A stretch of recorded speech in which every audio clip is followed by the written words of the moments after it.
Hello, welcome back to my YouTube channel ನಮ್ಮ ಲೈಫಲ್ಲಿ one day. ಇದು ನಮ್ಮ ಜಾರ್ಜಿಯಾ ಟ್ರಿಪ್ಪಿನ 5ನೇ ದಿನದ ವ್ಲಾಗ್. ಇದು ಬಕುರಿಯಾನಿ ಹೋಟೆಲ್ದು ಹೇಗಿದೆ ಅಂತ. ಎಂಟ್ರೆನ್ಸ್ ಆಗಿದ ತಕ್ಷಣ ನಮಗೆ ಒಂದು ಕಬೋರ್ಡು ಮತ್ತು ಡ್ರೆಸ್ಸಿಂಗ್ ಟೇಬಲ್ ಎಲ್ಲ ಸಿಗುತ್ತೆ. ಅಲ್ಲೇ ನಿಮಗೆ ಸೋಫಾ ಮತ್ತು ಒಂದು ಟಿ ವಿ ಇಟ್ಟಿದ್ರು. ತುಂಬ ಚೆನ್ನಾಗಿತ್ತು ಹೋಟೆಲ್ಲು. ನೋಡ್ತಾ ಇರ್ಬೋದು, ಅಲ್ಲಿಂದ ಡೈರೆಕ್ಷನ್ ನಮಗೆ ಎಷ್ಟು ಚೆನ್ನಾಗಿ ವ್ಯೂ ಇತ್ತು ಅಂತಂದರೆ ತುಂಬ ಚೆನ್ನಾಗಿತ್ತು. ಆ ಸ್ನೋ ವೆದರ್ ಇದ್ದಿದ್ದಕ್ಕೂ ತುಂಬಾ ಚೆನ್ನಾಗಿ ಅನಿಸ್ತಾಯಿತ್ತು. ಗ್ರೀನ್ರಿ ಎಲ್ಲ ಇತ್ತಲ್ಲ, ಸೊ ಹಾಗಾಗಿ. ಮತ್ತು ಈ ಕಡೆ ಅಂದರೆ ನಮಗೆ ಒಂದು ಸ್ಪೇಷಿಯಸ್ ಆಗಿ ಬಾತ್ರೂಮ್ ಕೂಡ ಇತ್ತು, ಚೆನ್ನಾಗೇ ಇತ್ತು. ಮಕ್ಕಳಿಗಂತೂ ಬಾತ್ರೂಮ್ಗಳದೇ ಒಂಥರ ಖುಷಿ ಅನಿಸ್ತಾಯಿತ್ತು, ಯಾಕಂದರೆ ಫನ್ನೆಲ್ಲ ಮಾಡ್ಕೊಂಡು ಆಟ ಆಡಿಕೊಂಡು ಚೆನ್ನಾಗಿ ಮಜಾ ಮಾಡ್ತಾಯಿದ್ರು. ಸೊ ಇಲ್ಲಿ ನೆಕ್ಸ್ಟು 3 ಬೆಡ್, ನಮಗೆ ಎಲ್ಲ ಕಡೆನೂ 3 ಬೆಡ್ನೇ ಆಫರ್ ಮಾಡಿದ್ವಿ, ಯಾಕಂದರೆ 4 ಜನ ಇದ್ದಿದ್ದರಿಂದ. ಸೊ ಇಲ್ಲಿ ಗ್ಲಾಸ್ದು ಇದ್ದಿದ್ದರಿಂದ ಗೋಡೆ ಇಟ್ಟಿರಲಿಲ್ಲ, ಗ್ಲಾಸೇ ಇದ್ದಿದ್ದರಿಂದ ತುಂಬ ಚೆನ್ನಾಗಿ ಅನಿಸ್ತಾಯಿತ್ತು. ಮಾರ್ನಿಂಗು ಸೂರ್ಯನ ಬೆಳಕು, ಆ ಗ್ರೀನ್ರಿಗೂ ಸ್ನೋ ಇದ್ದಿದ್ದಕ್ಕೂ ತುಂಬಾ ಅಂದರೆ ತುಂಬಾ ಚೆನ್ನಾಗಿ ಅನಿಸ್ತಾಯಿತ್ತು. ನಮಗಂತೂ ಖುಷಿ ಅನಿಸ್ತಾಯಿತ್ತು. ಆ ಹೋಟ್ಲಲ್ಲಿ ಆ ಥರ ಕುತ್ಕೊಂಡು ನೋಡ್ತಾ ಇದ್ರೇ ಒಂಥರ ಬೆಳಕು ಬರ್ತಾಯಿದ್ರೆ ಒಂಥರ ಮಜಾ ಅನಿಸ್ತಾಯಿತ್ತು.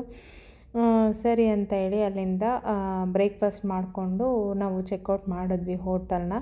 ತುಂಬಾ ಖುಷಿ ಕೊಡ್ತು ಈ ಹೋಟೆಲ್ ಇದ್ದಿದ್ದು.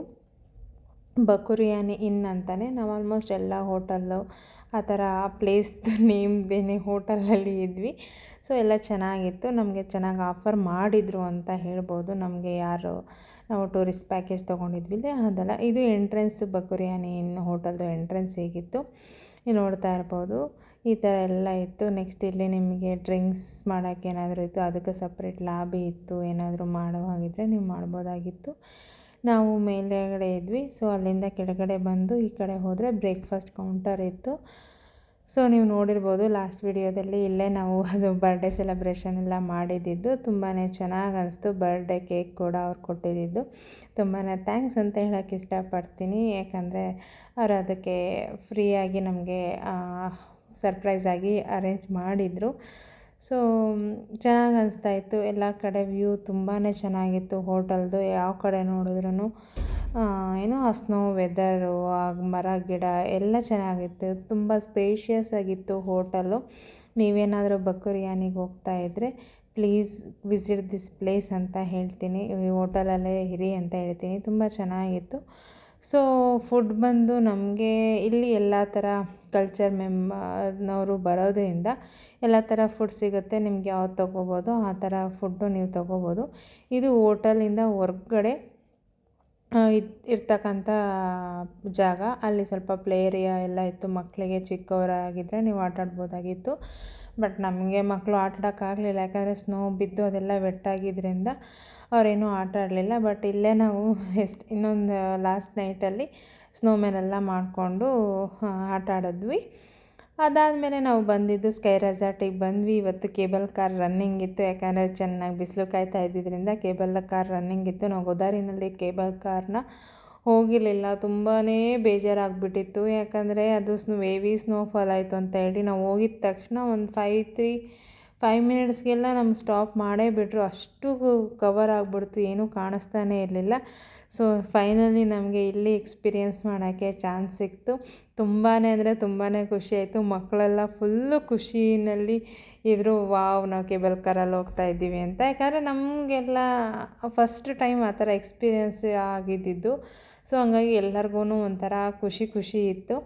ಸೊ ಚೆನ್ನಾಗಿ ಎಂಜಾಯ್ ಮಾಡಿಕೊಂಡು ಇದ್ವಿ. ಇಲ್ಲಿ ನಮಗೆ 2 ಸ್ಟಾಪ್ ಬರುತ್ತೆ. ನೀವು 40 ಜೆಲ್ ತೊಗೊಂಡ್ರೆ ನಿಮಗೆ ಫುಲ್ ಟಾಪಿಗೆ ಪೀಕಿಗೆ ಕರ್ಕೊಂಡು ಹೋಗ್ತಾರೆ. 20 ಜೆಲ್ಗಾದರೆ 1 ಸ್ಟಾಪಲ್ಲೇ ನೀವು ಇಳ್ಕೊಂಡು ಮತ್ತೆ ವಾಪಸ್ ಬರಬೇಕಾಗುತ್ತೆ. ನಾವು 40 ಜೆಲ್ದು ಫುಲ್ ತೊಗೊಂಡಿದ್ವಿ ಒಬ್ಬರಿಗೆ. ಸೊ ಹಂಗಾಗಿ ನಾವು ಫುಲ್ ಪೀಕ್ ತನಕನೂ ಹೋದ್ವಿ. ನಾವೇನು ಮಾಡಿದ್ವಿ, ಫಸ್ಟು ಹೋದ್ವಿ 1 ಸ್ಟಾಪಿಗೆ. ಅಲ್ಲಿ ಇಳಿದು ಫೋಟೋಸ್ ಎಲ್ಲ ತಗೊಂಡು ಸ್ವಲ್ಪ ಹೊತ್ತು ಅಲ್ಲಿ ಸ್ನೋನಲ್ಲಿ ಆಟ ಆಡಿ, ಮಕ್ಕಳು ನಾವು ಎಲ್ಲ ಆಟ ಆಡಿ, ಮತ್ತು ಆಮೇಲೆ ಮತ್ತೆ ಇನ್ನೊಂದು ಪೀಕಿಗೆ ಹೋದ್ವಿ. ಅಲ್ಲಿ ನಿಮಗೆ ರೋಲರ್ ಕೋಸ್ಟರ್ ಇದೆ ಫುಲ್ಲು ಪೀಕಲ್ಲಿ. ಎಷ್ಟು ಮಜಾ ಇತ್ತು ಅಂದರೆ ಅಲ್ಲಿ ಹೋದಾಗ ಟಾಪಿಗೆ ರಿಯಲಿ ವಂಡ್ರ್ಫುಲ್ ಅಂತ ಅನಿಸ್ತಾಯಿತ್ತು. ನಾವು ಸ್ವರ್ಗದಲ್ಲೇ ಇದ್ದೀವೇನೋ ಅನ್ನೋ ಥರ. ಯಾಕಂದರೆ ಯಾವ ಕಡೆ ನೋಡಿದ್ರೂ ನಿಮಗೆ ಸ್ನೋ ಮೌಂಟೇನ್ಸ್ ಕಾಣಿಸ್ತಾ ಇತ್ತು. ತುಂಬಾ ಮಜಾ ಅನಿಸ್ತಾಯಿತ್ತು. ಬಟ್ ನಾವು ಏನಂದರೆ, ನೀವು ನೋಡ್ತಾ ಇರ್ಬೋದು ನಮ್ಮನ್ನು, ನಾವೇನು ಅಂದರೆ ನಮಗೆ ಏನು ಅನಿಸ್ತು ಅಂದರೆ, ಕೆಳಗಡೆ ಇದ್ದಾಗ ಬಿಸಿಲು ಎಲ್ಲ ಇದ್ದಿದ್ದರಿಂದ ನಮಗೆ ಚಳಿ ಅಂತ ಏನೂ ಅನಿಸ್ತಾ ಇರಲಿಲ್ಲ. ಸೊ ಹಂಗಾಗಿ ನಾವು ಏನು ಒಳಗಡೆ ಥರ್ಮಲ್ ವೇರ್ ಬಟ್ಟೆ ಹಾಕ್ಕೊಂಡಿದ್ವಲ್ಲ, ಅದೇ ಹಾಕ್ಕೊಂಡು ಕೈಗೆ ಸ್ವಲ್ಪ ಗ್ಲೌಸ್ ಎಲ್ಲ ಹಾಕ್ಕೊಂಡಿದ್ವಿ. ಶೂ ಮಾತ್ರ ಸ್ನೋ ಬೂಟ್ಸ್ನೇ ಹಾಕ್ಕೊಂಡಿದ್ವಿ, ಯಾಕಂದರೆ ನಾವು ಸ್ನೋನಲ್ಲೆಲ್ಲ ಓಡಾಡ್ತೀವಿ ಅಂತ ಹೇಳಿ ಹಾಕ್ಕೊಂಡಿದ್ವಿ. ಬಟ್ ಯಾರು ಮಕ್ಕಳಾಗಲಿ ನಾವಾಗಲಿ ಯಾರು ಸ್ವೆಟರ್ ಆಗಲಿ ಜಾಕೆಟ್ಸ್ ಆಗಲಿ ಏನೂ ತೊಗೊಂಡು ಹೋಗಿರಲಿಲ್ಲ. ಅಲ್ಲಿ ಟಾಪಿಗೆ ಹೋದಾಗ ನಾವು ಇಳ್ಕೊಂಬಿಟ್ವಿ. ನಮ್ಮ ಫ್ರೆಂಡ್ ಅವ್ರು ಬಂದಿದ್ರಲ್ಲ, ಅವರು ಇಳ್ಕೊಂಡಿಲ್ಲ. ಯಾಕಂದರೆ ಅಲ್ಲಿ ಏನಾಯಿತು ಅಂದರೆ ಡಿವೈಡ್ ಆದ್ವಿ. ಇಲ್ಲಿಂದ ಹೋಗಬೇಕಾದ್ರೆ ನಾವು ಜೊತೆಗೆ ಒಂದೇ ಕೇಬಲ್ ಕಾರಲ್ಲಿ ಹೋದ್ವಿ. ಅಲ್ಲಿಂದ ಅಲ್ಲಿಗೆ ಹೋಗಬೇಕಾದ್ರೆ 4 ಜನನ ಅಷ್ಟೇ ಒಂದೊಂದರಲ್ಲಿ ಕಳಿಸ್ತಾಯಿದ್ರು. ಯಾಕಂದರೆ ಅದು ಓಪನ್ ಆಗಿ ಇದ್ದಿದ್ದು. ಇಲ್ಲಿಂದ ಅಲ್ಲಿಗೆ ಹೋಗಬೇಕಾದ್ರೆ ಕವರ್ ಆಗಿರುತ್ತೆ. ಬಟ್ ಆ ಸ್ಟಾಪಿಂದ ಇನ್ನೊಂದು ಸ್ಟಾಪಿಗೆ ಹೋಗಬೇಕಾದ್ರೆ ಅದು ಓಪನ್ ಇರುತ್ತೆ. ತುಂಬ ಮಜಾ ಅನಿಸ್ತು ಓಪನ್ ಇದರಲ್ಲಿ ಹೋಗ್ಬೇಕಾದ್ರೂ ಕೂಡ. ಅಲ್ಲಿ ಹೋದಾಗ ಫುಲ್ ಟಾಪಲ್ಲಿ ಹೋದಾಗ ಗಾಳಿ ಬೀಸ್ತಾ ಇತ್ತು. ಆ ಗಾಳಿ ಬೀಸ್ತಾ ಇದ್ದಿದ್ದಕ್ಕೆ ಆ ಏನು ಮೌಂಟೇನ್ ಮೇಲೆ ಸ್ನೋ ಬಿದ್ದಿರುತ್ತಲ್ಲ, ಆ ಸ್ನೋ ಕೂಡ ಎದ್ದು ಬರ್ತಾ ಇತ್ತು. ಕಣ್ಣು ಬಿಡೋಕ್ಕೂ ಕೂಡ ನಮಗೆ ಆಗ್ತಾ ಇರಲಿಲ್ಲ. ಅಷ್ಟು ಬಂದು ಮೈಗೆ ರಾಚ್ತಾ ಇತ್ತು ಅಂತ ಹೇಳ್ಬೋದು. ಅಂದರೆ ಏನಂತಾರೆ, ಬಡಿಯುತ್ತೆ ಗಾಳಿ ಬಂದು. ಇವಾಗ ಧೂಳು ಹೆಂಗೆ ನಮಗೆ ಬಂದು ಹೊಡಿತಾ ಇದ್ದರೆ ಗಾಳಿನಲ್ಲಿ ಹೆಂಗೆ ಅನಿಸ್ತಾ ಇತ್ತೋ, ಆ ಥರ ನಮಗೆ ಸ್ನೋ ಬಂದು ಹೊಡಿತಾ ಇತ್ತು. ಕಣ್ಣು ಬಿಡೋಕ್ಕೂ ಆಗ್ತಾ ಇರಲಿಲ್ಲ.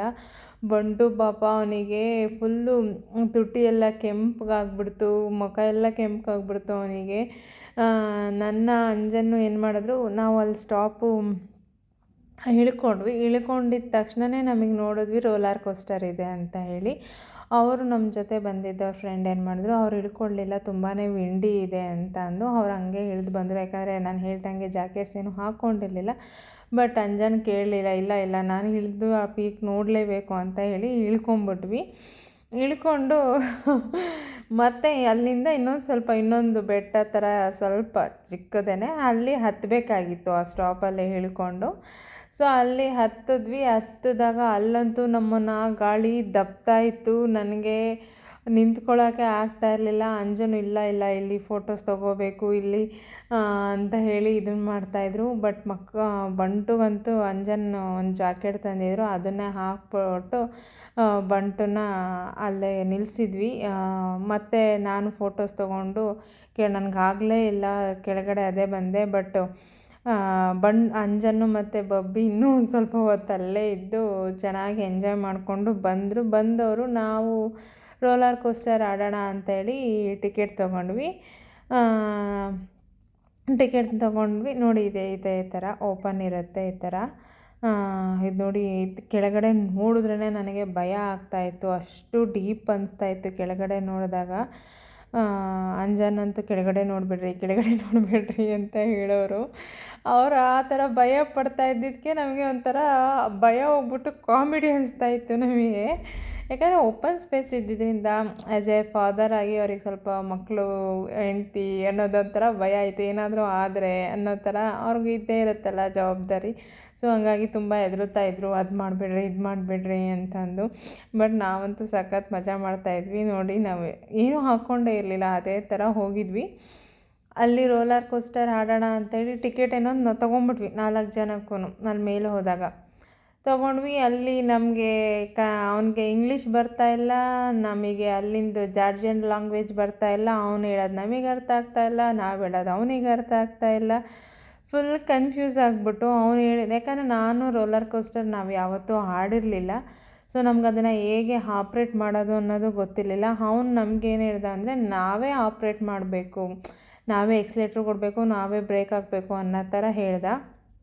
ಸೊ ಆ ಕನ್ಫ್ಯೂಷನಲ್ಲಿ ನಾವೇನು ಮಾಡಿದ್ವಿ, ಬಬ್ಬಿನ ಅವನು ಅಂಜನ್ ಜೊತೆ ಕೂರಿಸ್ದ, ನನ್ನ ಜೊತೆ ಬಂಟುಂಗೆ ಕೂರಿಸ್ಬಿಟ್ಟ. ಅವನು ಬಂಟು ಅವ್ರ ಡ್ಯಾಡಿ ಜೊತೆ ಕೂತ್ಕೊಳ್ಳಲ್ಲ ಅಂತ ಅಂದಕ್ಕೆ ನನ್ನ ಜೊತೆ ಕೂತ್ಕೊಂಡ್ಬಿಟ್ಟ. ಸೊ ನನಗೆ ನನಗೇನೂ ಗೊತ್ತಿಲ್ಲ. ಮತ್ತು ಇನ್ನು ಬಂಟು ಬೇರೆ ಇದ್ದ ನನ್ನ ಜೊತೆಗೆ. ಅವನು ಅಳ್ತಾ ಅದಕ್ಕೂ ನಾನು ಇಲ್ಲ ಆಡಲ್ಲ ಅಂತ ಹೇಳ್ಬಿಟ್ಟು ನಾನು ಸುಮ್ಮನೆ ಆದೆ. ಬಟ್ ಅಪ್ಪ ಮಗ ಹೋದರು. ಬಟ್ ಅವರೂ ಅಂಜನು ಫಸ್ಟ್ ಟೈಮ್ ಆಗಿದ್ದರಿಂದ ಸ್ವಲ್ಪ ಹೆದ್ರುಕೊಂಡು ಸ್ಲೋ ಆಗಿ ಹೋಗಿದ್ದಾರೆ. ಬಟ್ ಬಬ್ಬಿಗೆ ಮಾತ್ರ ಫುಲ್ ಸ್ಪೀಡಾಗಿ ಹೋಗಬೇಕಾಯಿತು ಅಂತಂದು ಹೇಳ್ತಾ ಇದ್ದ. ಫುಲ್ ಮಜಾ ಇತ್ತು ಅಂತಂದು. ಬಟ್ ನಾವಿಬ್ಬರು ಮತ್ತೆ ಹೋಗಲಿಲ್ಲ, ಟಿಕೆಟ್ ವೇಸ್ಟ್ ಆಯಿತು.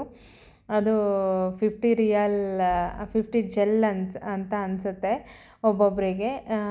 ಸೊ ವರ್ತ್ ಅಂತ ಅನಿಸ್ತು ನಮಗೆ, ಯಾಕಂದರೆ ಅವರು ಹೋಗಿ ಬಂದಮೇಲೆ ಇದ್ರದ್ದು ಫುಲ್ ವಿಡಿಯೋ ಅಪ್ಪ ಮಗ ಕ್ಯೂಟಾಗಿ ಜಗಳ ಆಡಿರೋದು, ಕೋಪ ಮಾಡ್ಕೊಂಡಿರೋದು ಬಬ್ಬಿ ಮೇಲೆ, ಸ್ಪೀಡಾಗಿ ಹೋಗೋದು ಬೇಡ ನಿಧಾನಕ್ಕೆ ಹೋಗೋಣ ಅಂತ ಅವ್ರ ಕಾಮಿಡಿ ಫುಲ್ ಒಂದು ವಿಡಿಯೋ ಯೂಟ್ಯೂಬಲ್ಲಿ ಆಲ್ರೆಡಿ ಹಾಕಿದ್ದೀನಿ. ಲಿಂಕ್ ಕೂಡ ಇಲ್ಲಿ ಹಾಕ್ತೀನಿ, ಹೋಗಿ ಚೆಕ್ ಮಾಡಿ. ಮಜಾ ಬರುತ್ತೆ ವಿಡಿಯೋ ನೋಡ್ತಾ ಇದ್ದರೆ. ಅವರು ಅಷ್ಟು ಎಂಜಾಯ್ ಮಾಡಿದಾರೆಕ್ಕಿನ್ನ ಅವ್ರು ಕ್ಯೂಟಾಗಿ ಕಿತ್ತಾಡಿರೋದೇ ಒಂದು ಮಜಾ ಅನಿಸ್ತಾಯಿತ್ತು ನಮಗೆ ಬಂದು ನೋಡಿದಾಗ. ಸೊ ಫನ್ ಇತ್ತು. ಬಟ್ ಆ್ಯಸ್ ಎ ಫಾದರ್ ಆಗಿ ಕೆಳಗಡೆ ನೋಡಿದ್ರೆ ಪಾತಾಳ ಕಾಣಿಸೋವಷ್ಟು ಗ್ಯಾಪ್ ಇದೆ. ಸೊ ಅವ್ರಿಗೆ ಆಬ್ವಿಯಸ್ಲಿ ಫಸ್ಟ್ ಟೈಮ್ ಆಗಿರೋದ್ರಿಂದ ಭಯ ಆಗೇ ಆಗುತ್ತೆ. ಯಾಕಂದರೆ ಬಬ್ಬಿ ಬೇರೆ ಜೊತೆ ಇದ್ದಿದ್ದರಿಂದ ಅವನಿಗೇನೋ ಚಿಕ್ಕವನು ಹೋಗೋಣ ಸ್ಪೀಡಾಗಿ ಅನ್ನೋ ಜೋಶಲ್ಲಿರ್ತಾನೆ. ಬಟ್ ಆ್ಯಸ್ ಎ ಫಾದರ್ ಆಗಿ ಅವ್ರಿಗೆ ಭಯ ಆಗಿರೋದು ಸಹಜ. ನಮಗೆ ಇವಾಗ ನೋಡಬೇಕಾದ್ರೆ ನಗು ಅನಿಸುತ್ತೆ. ಬಟ್ ನಾವು ಫಸ್ಟ್ ಟೈಮ್ ಏನಾದರೂ ಆ ಥರ ಹೋಗಿದ್ದಿದ್ರೆ ಮೇ ಬಿ ನಾನು ಅದೇ ಥರ ರಿಯಾಕ್ಟ್ ಮಾಡ್ತಿದ್ದೆ ಅನಿಸುತ್ತೆ. ಸೊ ಇದು ಆಗಿತ್ತು ನಮ್ಮ ಬಕರಿಯಾನಿ ಸ್ಕೈ ರೆಸಾರ್ಟ್ದು ಫನ್. ಮಾತ್ರ ನೀವು ಏನಾದರೂ ಬಕರಿಯಾನಿಗೆ ಹೋದರೆ ಇದು ಟಾಪ್ಗೆ ಹೋಗಿ ಈ ರೋಲರ್ ಕೋಸ್ಟರ್ನ ಎಂಜಾಯ್ ಮಾಡಿ. ಯಾಕಂದರೆ ತುಂಬ ಜನಕ್ಕೆ ಇಲ್ಲಿ ರೋಲರ್ ಕೋಸ್ಟರ್ ಇದೆ ಅಂತಲೇ ಗೊತ್ತಿಲ್ಲ. ನಮ್ಮ ಸರ್ಕಲಲ್ಲಿ ಯಾರು ಜಾರ್ಜಿಯಾಗೆ ಹೋಗಿ ಬಂದಿದ್ರು ಅವರು ಹೌದಾ ಇದೆಯಾ ಅಂತ ಎಲ್ಲ ಹೇಳ್ತಾಯಿದ್ರು. ಸೊ ಆ ಥರ ಹೋದರೆ ಖಂಡಿತ ಬಕರಿಯಾನಿಗೆ ಹೋದರೆ ರೋಲರ್ ಕೋಸ್ಟರ್ನ ಎಂಜಾಯ್ ಮಾಡ್ಕೊಳ್ಳಿ. ಅಲ್ಲಿಂದ ನಾವು ನೆಕ್ಸ್ಟು ಟಿಬ್ಲಿಸಿ ಕಡೆ ನಮ್ಮ ಡೇ ಶುರುವಾಯಿತು. ಯಾಕೆಂದರೆ ನಮ್ಮದು ಇನ್ನೇ ಯಾವುದೂ ಪ್ಲೇಸ್ ಇರಲಿಲ್ಲ. ಟಿಬ್ಲಿಸಿನಲ್ಲೇ ತುಂಬ ಪ್ಲೇಸ್ ನೋಡೋದು ಪೆಂಡಿಂಗ್ ಇತ್ತು. ಸೊ ಹಂಗಾಗಿ ನಾವು ಟಿಬ್ಲಿಸಿ ಕಡೆ ಬಂದ್ವಿ. ಇಲ್ಲಿ ನಾವು ಇನ್ನೂ 2 ಪ್ಲೇಸ್ ಅವತ್ತು ಇತ್ತು ಕವರ್ ಮಾಡೋದಕ್ಕೆ. ಬಟ್ ರಬಟಿ ಕ್ಯಾಸ್ಟಲ್ ಒಂದು ಮತ್ತು ವಾರ್ಜಿಯಾ ಕೇವ್ ಸಿಟಿ ಅಂತ ಅಂದು. ಸೊ ವಾರ್ಜಿಯಾ ಕೇವ್ ಸಿಟಿನ ನಾವು ಮಕ್ಕಳು ಇದ್ದಿದ್ದರಿಂದ ಅದು ತುಂಬ ನಡಿಬೇಕು ಅಂತ ಹೇಳಿದರು. ಸೊ ಹಂಗಾಗಿ ನಮ್ಮ ಫ್ರೆಂಡ್ ಅವರು ಅದು ಬೇಡ, ನಡ್ಕೊಂಡು ಆಗಲ್ಲ ಮಕ್ಕಳನ್ನ ನೋಡಿಸ್ಕೊಳೋಕ್ಕೆ ಅಂತಂದು ಇಬ್ಬರು ಡಿಸೈಡ್ ಮಾಡಿಕೊಂಡು ಬೇಡ ಅಂತ ಹೇಳಿದ್ವಿ. ನಮಗೂ ಮಕ್ಕಳಿದ್ರು ಅವ್ರಿಗೂ ಮಕ್ಕಳಿದ್ರು ಅಂತ ಹೇಳ್ಬಿಟ್ಟು ಬೇಡ ಇದೊಂದು ನೋಡ್ಕೊಂಡು ಹೋಗೋಣ, ಕ್ಯಾಸ್ಟೆಲ್ಲ ತುಂಬ ಚೆನ್ನಾಗಿದೆ ನೋಡಿಕೊಂಡು ಇದೊಂದು ಹೋಗೋಣ ಅಂತ ಹೇಳಿ ಡಿಸೈಡ್ ಮಾಡಿದ್ವಿ. ಅಷ್ಟೊತ್ತಿಗೆ ಟೈಮೂ ಆಲ್ಮೋಸ್ಟ್ ನಾವು ಬಕರಿಯಾನಿನಲ್ಲೇ ಚೆನ್ನಾಗಿ ಆಲ್ಮೋಸ್ಟ್ 1 ಗಂಟೆ ಮೇಲೆ ಆಗಿತ್ತು ನಾವು ಬಕರಿಯಾನಿ ಬಿಡಬೇಕಾದ್ರೆ. ಸೊ ಹಾಗಾಗಿ ಇದೊಂದು ನೋಡಿಕೊಂಡು ಹೋಟೆಲ್ಗೆ ಹೋಗೋಣ ಅಂತ ಡಿಸೈಡ್ ಮಾಡಿದ್ವಿ. ಇದು ಒಂದು ರಬಟಿ ಕ್ಯಾಸ್ಟಲ್ ಅಂತ ಅಂದಿವೆ. ಬಕರಿಯಾನಿಯಿಂದ ಟಿಬ್ಲಿಸಿಗೆ ಹೋಗಬೇಕಾದ್ರೆ ನಿಮಗೆ ಸಿಗುತ್ತೆ. ಬಕರಿಯಾನಿಯಿಂದ ಒಂದು 70-80 to 80 ಕಿಲೋಮೀಟರ್ ಡಿಸ್ಟೆನ್ಸು. ಇಲ್ಲಿಂದ ನಿಮಗೆ ಟಿಬ್ಲಿಸಿಗೆ 200 ಕಿಲೋಮೀಟರ್. ನೀವೇನಾದರೂ ಟಿಬ್ಲಿಸಿಯಿಂದ ಬರೋದಕ್ಕೆ ಪ್ಲ್ಯಾನ್ ಮಾಡ್ತಾಯಿದ್ರೆ ಈ ಪ್ಲೇಸ್ಗೆ ನೀವು ವಾರ್ಜಿಯಾ ಕೇವ್ ಸಿಟಿ ಮತ್ತು ಬರ್ತಾ ಇದ್ದೀರಾ ಅಂದರೆ ನೀವು ಇದನ್ನು ರಬಟಿ ಕ್ಯಾಸ್ಟಲ್ಗೂ ಬರ್ಬೋದು. ಅಂದಿವೆ ನಿಮಗೆ ಸಿಗುತ್ತೆ. 200 ಕಿಲೋಮೀಟ್ರ್ ಇದೆ ಇದು ಟಿಬ್ಲಿಸಿಯಿಂದ. ಸೊ ಆಲ್ಮೋಸ್ಟ್ ಜಾರ್ಜಿಯಾದಲ್ಲಿ ನೀವು ಈ ಥರ ಏನಾದರೂ ಒಂದೊಂದು ಪ್ಲೇಸ್ಗೆ ಹೋಗ್ತೀವಿ ಅಂತ ಅಂದರೆ ಆಲ್ಮೋಸ್ಟ್ 100-200 ಈ ಥರ ಡಿಸ್ಟೆನ್ಸಲ್ಲೇ ಸಿಗ್ತಾ ಹೋಗುತ್ತೆ. ಇದು ಬಂದು 9th ಸೆಂಚುರಿನಲ್ಲಿ ಕನ್ಸ್ಟ್ರಕ್ಟ್ ಆಗಿರುತ್ತೆ ಫಸ್ಟು. ಸೊ ಅದಾದಮೇಲೆ ಅದನ್ನು ಏನು ವಾರ್ ಆಗ್ತಾ ಇರುತ್ತೆ. ಇರಾನ್ ಅವರು ಕೂಡ ಒಂದ್ಸಲಿ ವಾರ್ ಮಾಡಿರ್ತಾರೆ. ಸೊ ಅದಾದಮೇಲೆ ಹೀಗೆ ಬೇರೆ ಬೇರೆ ರಾಜರು ಯುದ್ಧ ಮಾಡಿ ರಿನೋವೇಷನ್ ಮಾಡಿ ಇದು ಈಗ ನೋಡೋಕೆ ಮಾತ್ರ ತುಂಬಾ ಚೆನ್ನಾಗಿತ್ತು. ಇದಕ್ಕೆ ಎಂಟ್ರಿ ಫೀ ನಿಮಗೆ 15 ಜೆಲ್ ಪರ್ ಪರ್ಸನ್ ಇರುತ್ತೆ. ಸೊ ತುಂಬಾ ಚೆನ್ನಾಗಿದೆ. ಏನಾದರೂ ನೀವು ಮಕ್ಕಳನ್ನ ಕರ್ಕೊಂಡು ಹೋಗ್ತಾಯಿದ್ರೆ ಸ್ವಲ್ಪ ನಿಮಗೆ ಕಷ್ಟ ಅನಿಸುತ್ತೆ, ಯಾಕಂದರೆ ತುಂಬ ನಡಿಬೇಕು ಇಲ್ಲಿ. ಸೊ ಮಕ್ಕಳನ್ನ ಎತ್ಕೊಂಡು ಹೋಗೋದಿತ್ತು ಅಂದರೆ ಸ್ವಲ್ಪ ಕಷ್ಟ. ಅದರ್ವೈಸ್ ನೋಡೋದಕ್ಕೆ ಮಾತ್ರ ಬ್ಯೂಟಿಫುಲ್ ಪ್ಲೇಸ್. ಒಂದು ಕಡೆ ನಿಮಗೆ ಮೌಂಟೇನ್ ಕಾಣಿಸ್ತಾ ಹೋಗುತ್ತೆ, ಒಂದು ಕಡೆ ಸಿಟಿ ಮಧ್ಯದಲ್ಲಿ ನೀರು. ಸೊ ಆ ಥರ ನಮ್ಮ ಕಡೆ ಎಲ್ಲ ಕೋಟೆ ಅಂತ ಏನು ಇರುತ್ತೆ ಅಲ್ವಾ, 7 ಸುತ್ತಿನ ಕೋಟೆ ಅಂತ. ಸೊ ಆ ಥರನೇ ಇತ್ತು ಈ ಪ್ಲೇಸು. ಆಗಿನ ಕಾಲದಲ್ಲಿ ರಾಜರುಗಳು ಹೇಗೆಲ್ಲ ಮಾನಿಟರ್ ಮಾಡ್ತಾಯಿದ್ರು, ಇಲ್ಲಿಂದ ನಿಂತ್ಕೊಂಡು ಎಲ್ಲೆಲ್ಲಿಗೆಲ್ಲ ನೋಡ್ಬೋದು ಅನ್ನೋ ಥರ ನಮಗೆ ಅನ್ನಿಸ್ತಾಯಿತ್ತು. ನೋಡ್ತಾ ಇರ್ಬೋದು ಎಷ್ಟು ದೂರದ ತನಕ ಕಾಣಿಸ್ತಿದೆ ಅಲ್ಲಿ ನಿಂತ್ಕೊಂಡು ನೋಡಿದ್ರೆ. ಸುತ್ತ ಏನು ಕ್ಯಾಸ್ಟಲ್ ಸುತ್ತಲೂ ಈ ಥರ ಒಂದು ರಿವರ್ ಇದೆ, ನೀವು ಕಾಣಿಸ್ತಾ ಇದೆ, ಸುತ್ತಲೂ ಇದೆ, ಅದು ಸುತ್ತಲೂ ಕವರ್ ಮಾಡೋ ಥರ. ಅಲ್ಲಿ ನೋಡಿ ಒಂದು ಫ್ಲ್ಯಾಗ್ ಕಾಣಿಸ್ತಾ ಇದೆ ಅಲ್ವಾ, ಅಲ್ಲಿ ಒಂದು ಚರ್ಚ್ ಇದೆ ಆ್ಯಕ್ಚುಲಿ. ಅಲ್ಲಿ ಮದುವೆ ಕೂಡ ಆಗ್ತಾಯಿತ್ತು ನಾವು ಹೋದಾಗ. ಇಲ್ಲಿ ಅದರೊಳಗಡೆ ನಿಮಗೆ ಶಾಪಿಂಗ್ ಕಾಂಪ್ಲೆಕ್ಸ್ ಥರದ್ದು ಎಲ್ಲ ಇದೆ, ಮತ್ತು ನಿಮಗೆ ಹೋಟೆಲ್ಸ್ ಇದೆ, ರೆಸ್ಟ್ ರೂಮ್ಸ್ ಇದೆ, ಎಲ್ಲ ಥರನೂ ಅಲ್ಲೇ ಕ್ಯಾಸ್ಟಲ್ ಒಳಗಡೆನೇ ನಿಮಗೆ ಅವೈಲಬಿಲಿಟಿ ಇದೆ. ನಾವು ಅಲ್ಲಿ ಸ್ವಲ್ಪ ಮಕ್ಕಳಿಗೆ ಬೌನ್ಸಿ ಬಾಲ್ಸ್ ಥರದ್ದೇನೋ ತೊಗೊಂಡ್ರು. ಸೊ ಅದೆಲ್ಲ ತೊಗೊಂಡು ಅವ್ರು ಎಂಜಾಯ್ ಮಾಡ್ತಾಯಿದ್ರು. ನಾವು ಮದುವೆ ನಡೀತಾಯಿತ್ತು ಅದನ್ನು ಸ್ವಲ್ಪ ನೋಡಿ ಹೇಗೆಲ್ಲ ಮದುವೆ ಮಾಡ್ತಾರೆ ಅಂತಂದು ಅದನ್ನು ಕೂಡ ಎಕ್ಸ್ಪೀರಿಯೆನ್ಸ್ ಮಾಡಿದ್ವಿ. ಯಾಕಂದರೆ ಇಲ್ಲಿ ತುಂಬ ನಾವು ಹೋಗಿದ್ದ ಕಡೆ ಚರ್ಚ್ಗಳಲ್ಲೆಲ್ಲ ಆಲ್ಮೋಸ್ಟ್ ಮದುವೆ ನಡೀತಾಯಿತ್ತು. ಮೇ ಬಿ ಅದು ಮದುವೆ ಸೀಸನ್ ಅನಿಸುತ್ತೆ, ಗೊತ್ತಿಲ್ಲ. ಸೊ ತುಂಬಾ ಮದುವೆಗಳ್ನ ನಾವು ವಿಟ್ನೆಸ್ ಮಾಡಿದ್ವಿ. ತುಂಬಾ ಬ್ಯೂಟಿಫುಲ್ ಪ್ಲೇಸ್. ಇದನ್ನು ಮಸ್ಟ್ ವಿಸಿಟ್ ಪ್ಲೇಸ್ ಅಂತಲೇ ನಾನು ಹೇಳ್ತೀನಿ. ಯಾಕಂದರೆ ತುಂಬ ಚೆನ್ನಾಗಿತ್ತು, ನಮಗಂತೂ ಇಷ್ಟ ಆಯಿತು. ಸೊ ಇದನ್ನು ಆಕಳ್ಶಿಕೆ ಕ್ಯಾಸ್ಟಲ್ ಅಂತಲೂ ಕರೀತಾರೆ. ಪ್ರೊನೌನ್ಸಿಯೇಷನ್ ಏನಾದರೂ ತಪ್ಪಾಗಿದ್ದರೆ ಕ್ಷಮೆ ಇರಲಿ. ಯಾಕಂದರೆ ಇದು ಆ ಪ್ಲೇಸಲ್ಲೇ ಇರೋದ್ರಿಂದ ಅದರ ನೇಮ್ದಲ್ಲೇ ಕ್ಯಾಸ್ಟಲ್ ಅಂತಲೂ ಕರೀತಾರೆ, ಮತ್ತು ರಬಟಿ ಕ್ಯಾಸ್ಟಲ್ ಅಂತಲೂ ಕರೀತಾರೆ. ಸೊ ಇದಾಗಿತ್ತು ನಮ್ಮ 5th ಡೇ ವ್ಲಾಗ್. ಹೇಗನ್ನಿಸ್ತು ಅಂತ ನನಗೆ ಕಮೆಂಟ್ ಮಾಡಿ ತಿಳಿಸಿ. ಫಸ್ಟ್ ಟೈಮ್ ಏನಾದರೂ ನೀವು ನೋಡ್ತಾ ಇದ್ದರೆ ಪ್ಲೀಸ್ ಸಬ್ಸ್ಕ್ರೈಬ್ ಮೈ ಚಾನಲ್. ಹಾಗೆ ಬೆಲ್ ಬಟನ್ ಕೂಡ ಕ್ಲಿಕ್ ಮಾಡಿ. ಸೊ ಅದರಿಂದ ನಾನೇನಾದರೂ ನೆಕ್ಸ್ಟ್ ವಿಡಿಯೋ ಹಾಕಿದ್ರೆ ನಿಮಗೆ ಬಂದು ತಲುಪುತ್ತೆ ಅಂತ ಹೇಳೋಕ್ಕೆ ಇಷ್ಟಪಡ್ತೀನಿ. ಇಷ್ಟ ಆದರೆ ಲೈಕ್ ಮಾಡಿ, ಶೇರ್ ಮಾಡಿ, ಸಬ್ಸ್ಕ್ರೈಬ್ ಮಾಡಿ ಅಂತ ಹೇಳ್ತಾ thank you for watching this video. Love you all. Bye bye. Take care.